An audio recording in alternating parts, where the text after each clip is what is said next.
ఎవని మనస్సు నీ మీద ఆనుకొనునో వానిని పూర్ణ శాంతి గలవానిగా కాపాడుదు.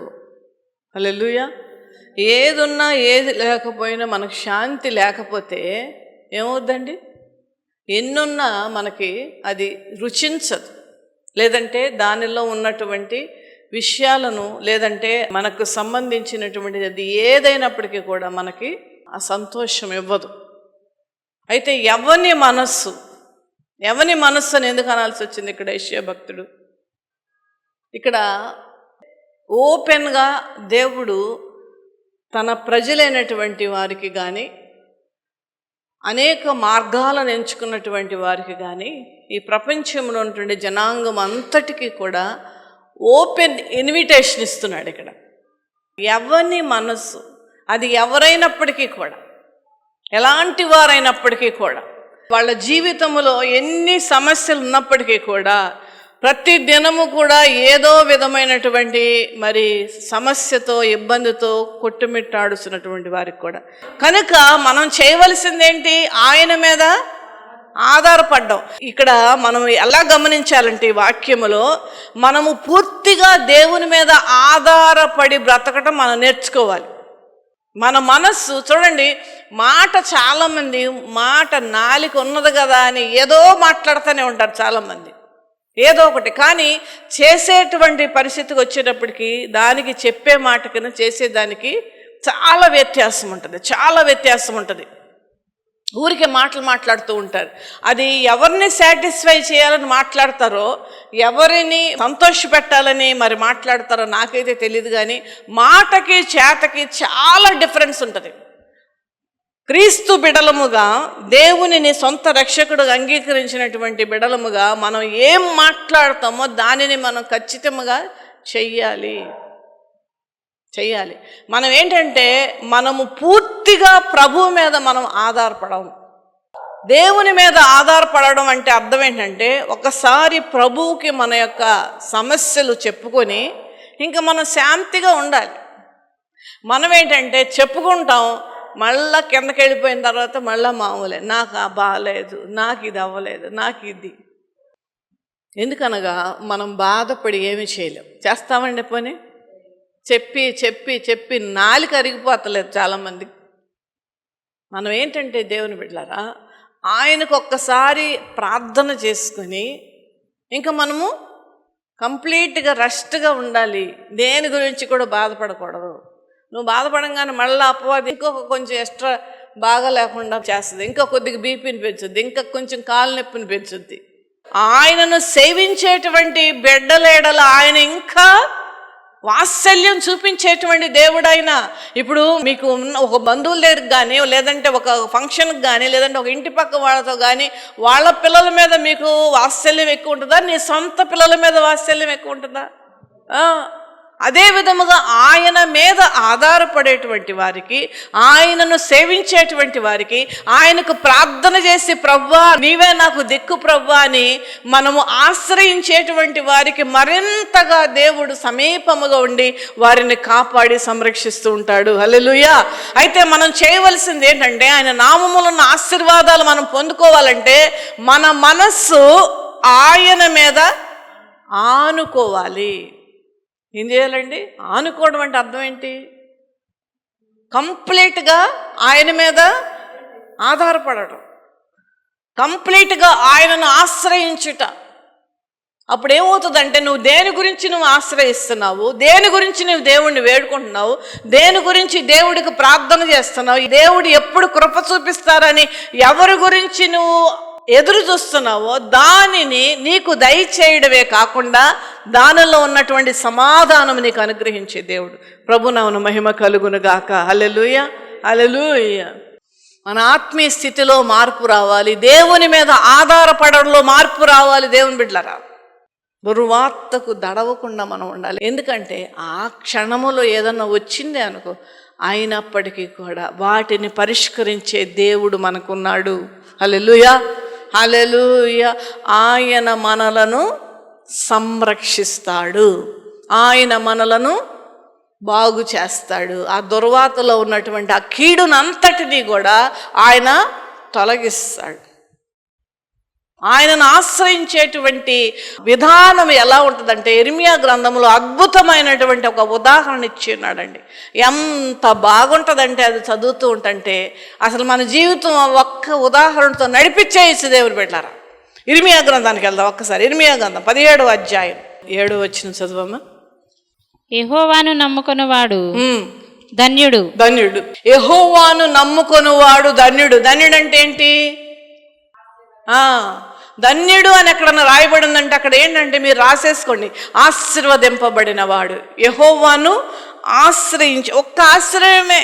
మనం ఆశ్రయించడం ఏంటి? ప్రభువా నాకు ఇది ఉంది, ప్రభువా నాకు ఈ కష్టం ఉంది, నా బిడ్డలో ఇది ఉంది, నాకు ఈ రోగం ఉంది, అంతే. అంతవరకే నీ పని. అంతకంటే ఎక్స్ట్రా ఏదైనా చేస్తున్నామంటే అక్కడ ఎక్కడో సమస్య ఉందని అర్థం. డ్రైవింగ్ సరిగ్గా చేస్తేనే గమ్యస్థానానికి చేరతాం, అవునా? చాలా వాటిల్లో కొన్నిసార్లు పొరపాట్లు చేస్తే మళ్ళీ రెక్టిఫై చేసుకోవడానికి వీలుంటుంది. రెక్టిఫై అంటే సరిదిద్దుకునే అవకాశం ఉంటుంది. కూర ఉప్పు ఎక్కువైందండి, ఏం చేద్దాం? అప్పుడు నా 2 టమాటాలు కోసి దానిలో వేసేసి కొద్దిగా అలా చేసాం కదా. పోనీ అన్నం ఉడకలేదండి, ఇంకొంచెం సేపు నీళ్ళు వేసి వేడి నీళ్ళు జల్లి చేస్తాం. గ్యాస్ అయిపోతే గ్యాస్ మారుస్తాం, ట్యూబ్ లైట్ పోతే ఇంకో ట్యూబ్, ఇలాగ చాలా రెక్టిఫికేషన్ మనకు ఉంటుంది.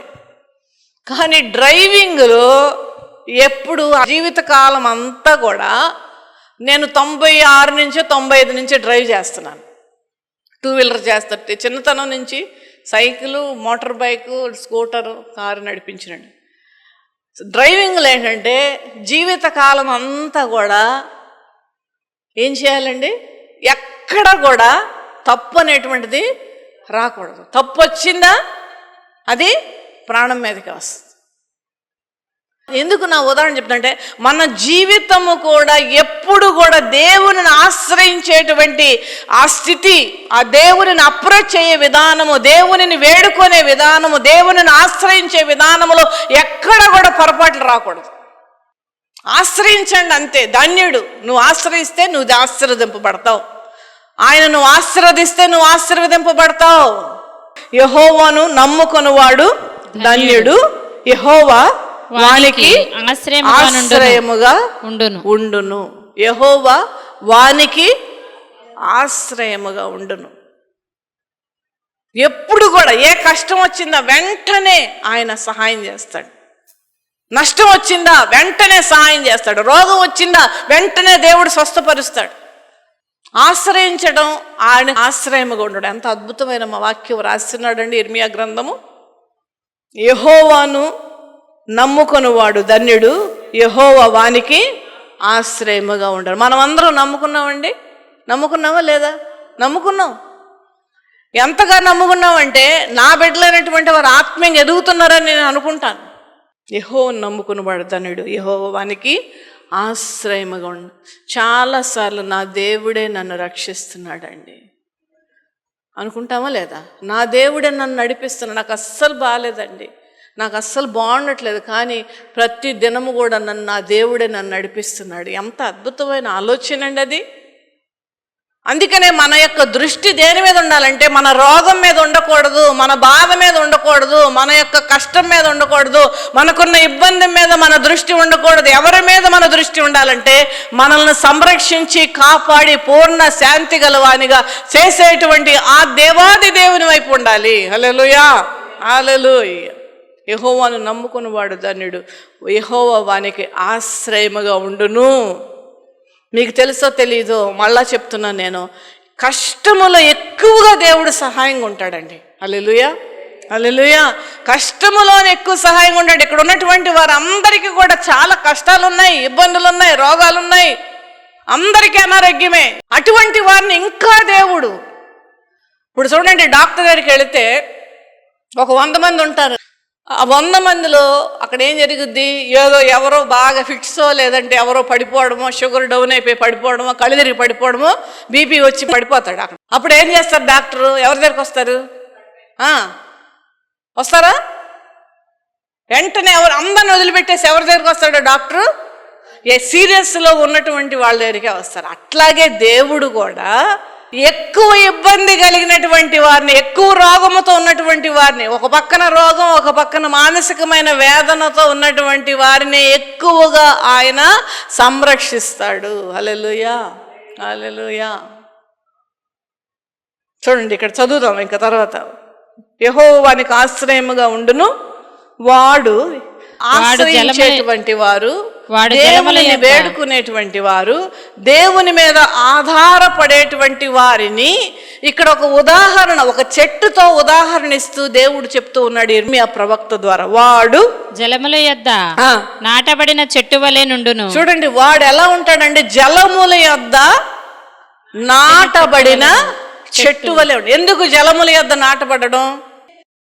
ఎప్పుడన్నా గమనించండి, ఇప్పుడు అంత ఎండలు బాగా వచ్చేసినాయి కదా, ఒక నీటి కాలువల దగ్గర నిలబడినటువంటి గట్టు మీద ఉన్న చెట్టును చూడండి, ఎంత హెల్దీగా ఉంటుందో అది. మిగతా వాటికి దానికి చాలా తేడా ఉంటుంది. ఎవరైతే దేవుని ఆశ్రయిస్తారో, ఎవని మనస్సు ఆయన మీద ఆధారపడుతుందో, ఎవని మనస్సు ఆయన మీద ఆనుకుంటుందో వారిని ఏం చేస్తారంటున్నాడు దేవుడు అంటే, వాడు జలముల యొద్ద నాటబడిన చెట్టు వలె ఉంటాడు. హల్లెలూయా, హల్లెలూయా. ఎందుకు జలముల యొద్ద నాటబడే చెట్టు? దానికి వివరణ ఇస్తాను దేవుని యొక్క కృపను బట్టి. చెట్లకు ఏం కావాలండి? నీళ్ళు కావాలి కదా.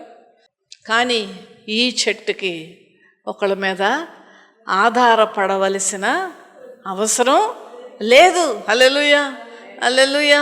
ఈ చెట్టుకి ఒకళ్ళ మీద ఆధారపడవలసిన అవసరం లేదు. దానికి ఎంత కావాలో అంత తాగొచ్చు. హల్లెలూయా. అంతేకాదు, ఇప్పుడు మనకేంటంటే, అమ్మో రేషన్ దగ్గరికి వెళ్ళినప్పుడు కానీ ఇంకో దగ్గర, అమ్మో ఈ ఆఫర్ పోతుందండి అని పరుగులు ఎట్టుకుంటూ వెళ్తాం. దీనికి ఎప్పుడు కావాలంటే మధ్యాహ్నం కావాలా, పొద్దున్న కావాలా, సాయంకాలం కావాలా, రాత్రి కావాలా, ఎప్పుడు కావాలంటే అప్పుడు ఇది తాగగలదు. చూసారండి దీనిలో ఎంత అర్థం ఉన్నదో. అంటే ఒకళ్ళ మీద ఆధారపడవలసిన అవసరం లేదు ఈ చెట్టుకి, ఒకళ్ళ సహాయం అక్కర్లే ఈ చెట్టుకి. దాని ఇష్టం వచ్చిన టైంలో దాని ఇష్టం వచ్చినంత తాగగలదు నీరు. అలా ఉంటాడంటండి. ఎంత అద్భుతమైనటువంటి ఉదాహరణ అండి, ఎంత అద్భుతమైన పోలిక ఇది. జలముల యొద్ద నాటబడిన చెట్టు వలె వాడు ఉంటాడు. తర్వాత అది కాలవల యోరను, దాని వేళ్లు తన్నును, వెట్ట కలిగినను దానికి భయపడదు. అది కాలువల ఓరను, కాలువల ఓరను అంటే కాలువల ఒడ్డున దాని వేళ్ళు తన్నతదంట. తన్నడం అంటే అర్థం ఏంటి? తన్నడం అంటే ఏంటంటే వేర్లు బయటకు వచ్చి హెల్దీగా ఉన్నాయంటే అర్థం ఏంటంటే చెట్టు బలముగా ఉన్నదని అర్థం. చెట్టు బలముగా ఉన్నదని అర్థం. తర్వాత దాని వేళ్ళు తన్నును, వెట్ట కలిగినను దానికి భయపడదు. దేనికి భయపడదు? ఆ వెట్టకి భయపడదు. వెట్ట అంటే అర్థం ఏంటి? వేడి. మనం ఏం చేస్తాం? దేవునిని ఆశ్రయిస్తాం, దేవునికి ప్రార్థన చేస్తున్నాం, దేవుని నమ్ముకున్నాం అంటున్నాం, ప్రతిరోజు ప్రార్థన చేస్తున్నాం అంటాం, మందిరానికి వెళ్తానంటున్నాం, అన్నీ అంటున్నాం. కానీ పరిస్థితి వచ్చినప్పుడు ఏం చేస్తున్నాం? భయపడిపోతున్నాం. మళ్ళీ ఎగైన్ చెప్తున్నాను, ఆ భయపడుతూ ఉండంటే ఎవరు సంతోషిస్తారు? అయితే ఎన్నిసార్లు మనం అపవాదిని సంతోషపెట్టాం? ఇప్పుడు చూడండి, కొన్ని ఇళ్లలోకి వెళితే మనము ఒక్క పూట ఉండలేమండి. ఏదో భోజనాన్ని పిలిచినా సరే ఏదో కొద్దిగా ఆలస్యంగా వెళ్ళిపోయి గబగబా తినేసి ఇళ్ళొస్తామండి అని చెప్పేసి వచ్చేస్తాం. ఎందుకంటే అక్కడ పరిస్థితులు మనకు నచ్చవు. ఇంకొంతమంది ఇంటికి వెళ్తే ఏం చేస్తాం? ఒక 2 రోజులు ఉంటాం, ఏదో కష్టంగా అట్లా పర్వాలేదులే.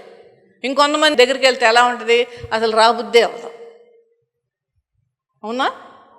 ఎందుకు అలా పరిస్థితి? మన మనస్సుకు నచ్చినటువంటి పరిస్థితులు అక్కడ ఉన్నాయి.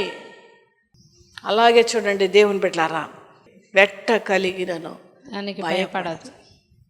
ఈ సంతోషకరమైన పరిస్థితుల్లో ఎందుకు మనం ఉంటాం, అక్కడ ఎక్కువ కాలం ఉండడానికి ప్రయత్నం చేస్తామని అంటే అక్కడ మనకు బాగుందని. అలాగే అపవాది కూడా ఏంటంటే నీ యొక్క కృంగుబాటు, నీ యొక్క ఏలాడిపోయే విధానం, నువ్వు మాట్లాడుతూ ఉన్నటువంటి విషయాలను విని సంతోషపడి నిన్ను విడిచిపెట్టదు. అర్థమవుతుందమ్మా నేను చెప్తుంది మాట? కనుక దేవుని బిడ్డలారా చూడండి, ఈ మొక్కను చూసి ఏ రీతిగా ఉంటున్నది అనేటువంటి విషయంలో దేవుడు మనలను కూడా అదే విధముగా ఉంచాలని ఆశపడుతున్నాడు. వెట్ట కలిగినను భయపడదు. వెట్ట అంటే వేడి. వేడి చెట్టుకి పడదు. చెట్టు చచ్చిపోయే అవకాశం ఉంది. చెట్టు బలహీనమయ్యే అవకాశం ఉంది. చెట్టు ఎదగకుండా ఉండేటువంటి అవకాశం ఉన్నది. కానీ ఈ చెట్టు బలముగా ఎదుగుతూ ఉన్నది. ఎందుకనగా దేవునిని ఆశ్రయిస్తూ ఉన్నది. వెట్ట కలిగినను భయపడదు.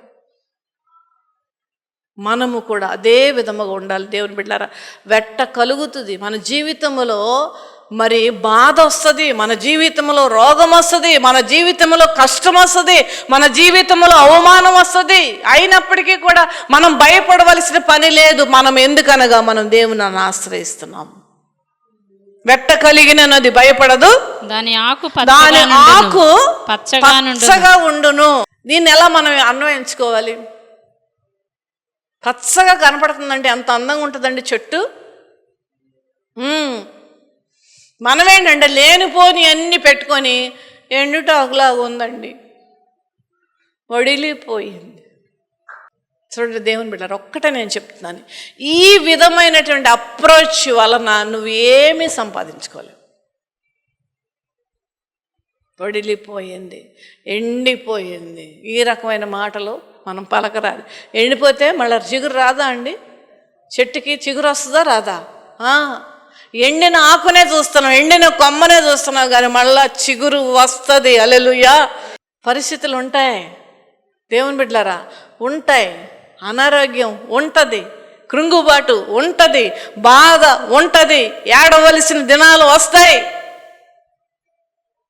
కానీ ఆకులు పచ్చగా ఉండేటట్లు చెట్టుకు ఏ విధముగా దేవుడు చేస్తాడో అదే విధముగా మనలను కూడా దేవుడు చిగురింప చేస్తాడు. హల్లెలూయా, హల్లెలూయా.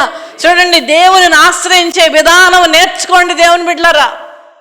దేవునిని వేడుకునే విధానం నేర్చుకోండి దేవుని బిడ్డలారా. దేవుని ఎడల భక్తి ఎలా ఉండాలి నేర్చుకోండి. దేవునిని ఆశ్రయించటమే నేర్చుకోండి. దేవుని యందు విశ్వాసం ఎలా ఉంచాలనేటువంటి నేర్చుకోండి దేవుని బిడ్డలారా. ఆకు పచ్చగా ఉండును, వర్షము లేని సంవత్సరమున చింతనొందదు, కాపు మానదు. వర్షము లేని సంవత్సరమున చింత.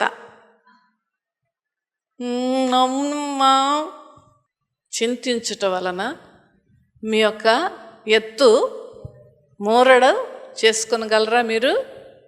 దేవుడు మత్తయి సువార్తలో మాట ద్వారా మనల్ని అందరిని కూడా ప్రశ్నిస్తున్నాడు. నువ్వు ఈ గురించి నువ్వు పడుతున్న, నేను చెప్తున్నా, నా బాధ ఉంటుంది, వేదన ఉంటుంది, కష్టం చాలా. కానీ మనంతట మన యొక్క శక్తి సామర్థ్యం మీద ఆధారపడితే కష్టంలాగా అనిపిస్తుంది. ఆ యొక్క సమస్తము కూడా దేవుని మీద వేస్తే మనకు కష్టం అనిపించదు. హల్లెలూయా, హల్లెలూయా. ఎందుకనగా దేవుడు మనలను ఆదుకుంటాడు, కష్టములోనే ఎక్కువ ఆదుకుంటాడు.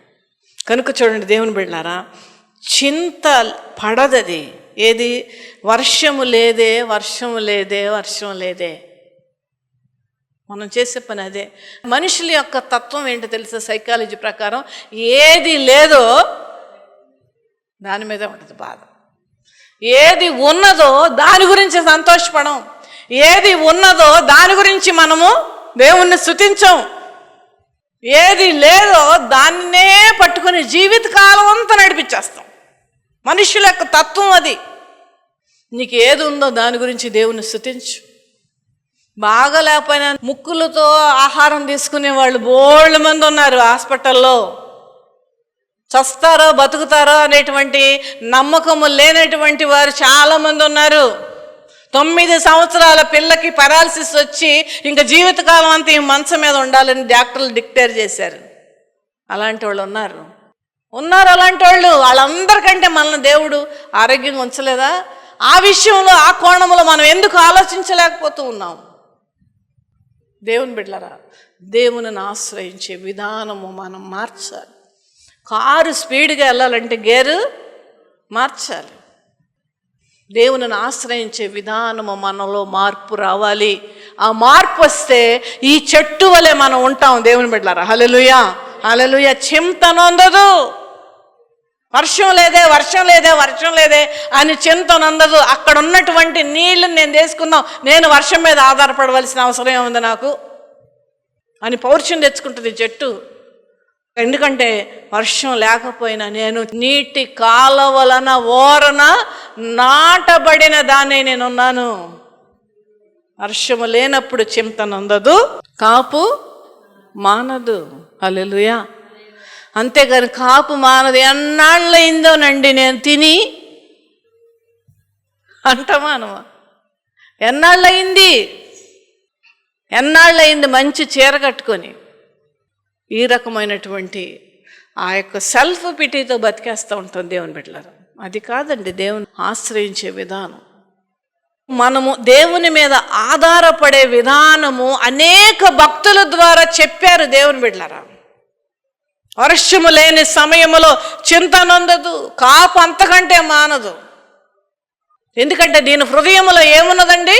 ఈ చెట్టుకి ఏముంది? హృదయంలో సంతోషం ఉన్నది. ఎందుకనగా ఈ చెట్టు దేవుని మీద ఆధారపడింది. అదే విధముగా మనము కూడా దేవుని బిడ్డలారా, ఎవరిని మనస్సు ఆయన మీద ఆనుకుంటుందో వారిని పూర్ణ శాంతి గల వారిగా నేను చేస్తాను. ఎందుకనగా అతడు నా యందు విశ్వాసం ఉంచాడు. ఎంత అద్భుతమైన ఆలోచన అండి దేవునికి తన బిడ్డలైనటువంటి వారి మీద. మనమేమో వచ్చి అపవాది తీసుకొచ్చి పెట్టిన రోగం గురించి, అపవాది తీసుకొచ్చి పెట్టిన బాధ గురించి, అపవాది తీసుకొచ్చి పెట్టిన కృంగుబాటును గురించి దాన్ని పట్టుకుని ఏలాడుతూ ఉంటుంటే దేవుని ఆశీర్వాదాలు ఎలా వస్తాయి? ఆయన కాపుదల ఎలా వస్తుంది? దినదినము ఆత్మీయంగా మీరు ఈ విధముగా బలంగా ఉండి మీరు చూడండి, ఎంత కొన్ని రోజుల్లో మీరు ఎంత బలంగా తయారవుతారు. ఆకు పచ్చగా ఉంటుంది. వర్షము లేని సంవత్సరం చింత నొందదు, కాపు మానదు. ఆ విధమైనటువంటి యాటిట్యూడ్ మనం కలిగి ఉండాలి. అయితే ఈ చెట్టు జలముల యొద్ద ఎందుకు నాటబడినదే అని అర్థం చేసుకుంటే మనము ఈ యొక్క చెట్టు పూర్తిగా దేవుని మీద ఆధారపడింది. ఆ మనస్సు, హృదయము దేవుని మీద ఆధారపడింది, దేవునిని ఆశ్రయిస్తూ ఉన్నది. ప్రతి దాంట్లో కూడా దేవునిని ఆశ్రయిస్తూ ఉంది, దేవునికి అప్పచెప్పుకుంటూ ఉంది. అందుకనే దేవుడు ఈ చెట్టును నీటి కాలవ ఓరన నాటబడింది.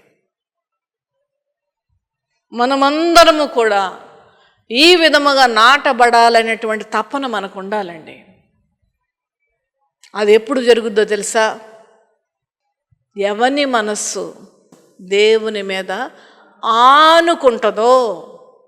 ఆనుకోవడం అంటే ఏంటంటే పూర్తిగా మనం ఒక వెహికల్ మీద కూర్చొని ప్రయాణం చేస్తుంటే, ఇప్పుడు బస్సు మీద అవని, ఒక ఆటో మీద అవని, ఒక ట్రైన్ మీద అవని, ఒక ఫ్లైట్లో అవని, ఏం చేస్తాం? మనం హాయి కూర్చుని అక్కడికి వెళ్ళిన తర్వాత ఏం చేద్దాం అని ఆలోచిస్తూ ఉంటాం. అవునా? దిగంగానే ఎవరు వస్తారు, ఎలా చేద్దాం, ఏ రోజున ఏం చేద్దాం. నేను అలాగే ప్లాన్ చేసుకుంటా. ఢిల్లీ వెళ్ళినప్పుడు నేను కూర్చున్నటువంటి దాని మీద కానీ, ఆ పైలట్ మీద కానీ, ఆ ఫ్లైట్ మీద కానీ నేను మనసు పెట్టను. ఏం చేయాలి అక్కడికి వెళ్ళిన తర్వాత అని ఆలోచిస్తాం. అదే విధముగా మనము కూడా పూర్తిగా ఈ లోక సంబంధమైన వాటి ఎడల ఏ విధముగా నమ్మకాన్ని మనం కలిగి ఉన్నామో అదే విధముగా దేవుని మీద మనం పూర్తిగా నమ్మకం కలిగి ఆయనను ఆశ్రయించి ఆయన మీద ఆధారపడి అట్ ద సేమ్ టైం ఆ బాధ చింత కానీ మనకు లేకుండా పూర్తిగా నా దేవుడు చూసుకుంటాడని మన జీవితాలు ఆయనకు సమర్పించుకుని బ్రతికితే ఈ చెట్టు వలె మనలందరినీ కూడా దేవుడు నీటి కాలవల ఓరన నాటబడేటువంటి వారుగా దేవుడు చేస్తాడు. హల్లెలూయా.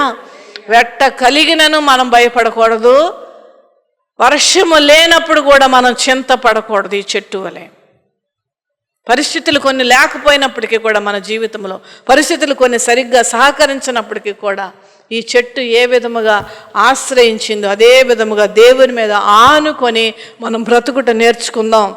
మన భారములు వహించుటకు ఆయన సిద్ధముగా ఉన్నాడు గనక మన జీవిత భారము సమస్తము కూడా ఆయనకు సమర్పించుకొని బ్రతుకుదాం. అటువంటి కృప దేవుడు వాక్యం అన్న ప్రతి బిడ్డకి అనుగ్రహించు. Amen, amen, amen. ఊరుకో నా ప్రాణమా కలత చెందకు, ఆనుకో ప్రభు రొమ్మున నిశ్చింతగా. ఊరుకో నా ప్రాణమా కలత చెందకు, ఆనుకో ప్రభు రొమ్మున నిశ్చింతగా.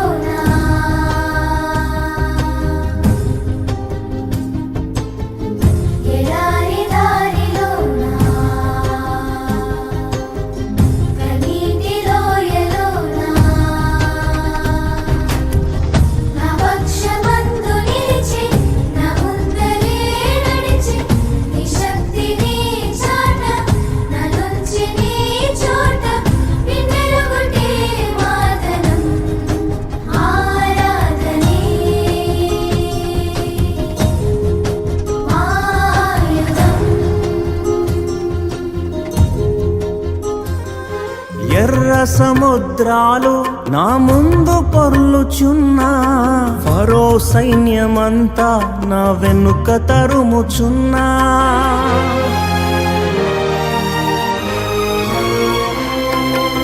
ఎర్ర సముద్రాలు నా ముందు పొర్లుచున్నా, ఫరో సైన్యమంతా నా వెనుక తరుముచున్నా. నమ్మదగిన దేవుడే నడిపించుచుండగా, నడి మధ్యలో నన్ను విడిచిపెట్టునా. నమ్మదగిన దేవుడే నడిపించుచుండగా, నడి మధ్యలో నన్ను విడిచిపెట్టునా.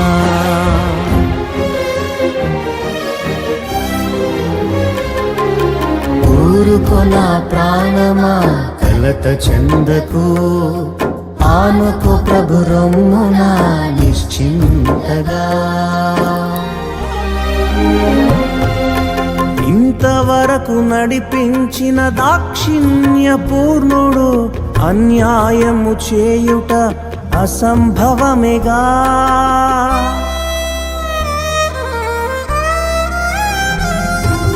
ఇంతవరకు నడిపించిన దాక్షిణ్య పూర్ణుడు అన్యాయము చేయుట అసంభవమేగా. వాగ్దానమిచ్చిన సర్వశక్తిమంతుడు దుష్కార్యము చేయుట అసంభవమేగా. వాగ్దానమిచ్చిన సర్వశక్తిమంతుడు దుష్కార్యము చేయుట అసంభవమేగా.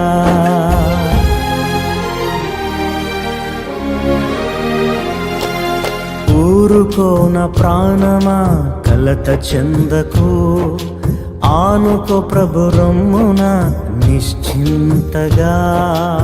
ఊరుకో నా ప్రాణమా కలత చెందకు, ఆనుకో ప్రభు రొమ్మున నిశ్చింతగా.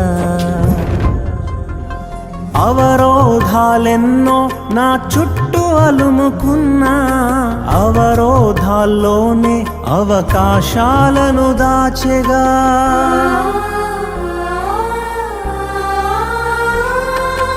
అవరోధాలెన్నో నా చుట్టూ అలుముకున్నా, అవరోధాల్లోనే అవకాశాలను దాచెగా. యెహోవా సెలవిచ్చిన ఒక్క మాట అయినను చరిత్రలో ఎన్నటికీ తప్పి ఉండలేదుగా. యెహోవా సెలవిచ్చిన ఒక్క మాట అయినను చరిత్రలో ఎన్నటికీ తప్పి ఉండలేదుగా.